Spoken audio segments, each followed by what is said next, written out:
মধ্যপ্রাচ্যের মানচিত্রে পুরো অঞ্চল জুড়ে মার্কিন পতাকা বসিয়ে এবং বেশ কয়েকটি লাল তীর দিয়ে সরাসরি ইরানের দিকে নির্দেশ করে সোশ্যাল মিডিয়ায় একটি রহস্যময় গ্রাফিক পোস্ট করেছেন মার্কিন প্রেসিডেন্ট ডোনাল্ড ট্রাম্প। এই পোস্টের মাধ্যমে তিনি মূলত তেহরানকে কঠোর সামরিক পদক্ষেপের হুমকি দিয়েছেন। ট্রুথ সোশ্যালে প্রকাশিত ওই মানচিত্রে পুরো মধ্যপ্রাচ্য জুড়ে মার্কিন যুক্তরাষ্ট্রের পতাকা বিছিয়ে দেওয়া হয়েছে এবং একাধিক লাল তীর সরাসরি ইরানের ভূখণ্ডের দিকে তাক করা হয়েছে।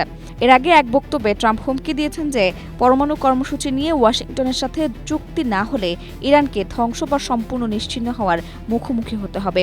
শান্তিপূর্ণভাবে হোক বা অন্যভাবে যে কোনো অবস্থাতেই ইরান যুদ্ধে যুক্তরাষ্ট্র জয়ী হবে বলে স্পষ্ট জানিয়েছেন ট্রাম্প। মূলত যুদ্ধবিরতি এবং শান্তি আলোচনা থমকে যাওয়ায় ট্রাম্প প্রশাসন তেহরানের ওপর ক্রমাগত চাপ বাড়াচ্ছে। স্ট্রবেরি সুপার ডটেড ও ক্লাসিক ভ্যারিয়েন্ট সেন্সেশন জাগুক শিহরণ। ট্রাম্প ইরানকে সতর্ক করে বলেছে সময় দ্রুত ফুরিয়ে আসছে। ব্রিটিশ সংবাদ মাধ্যম বিবিসি জানায়, নিজের সামাজিক যোগাযোগ মাধ্যম ট্রুথ সোশ্যালে এই কথা লিখেছেন তিনি।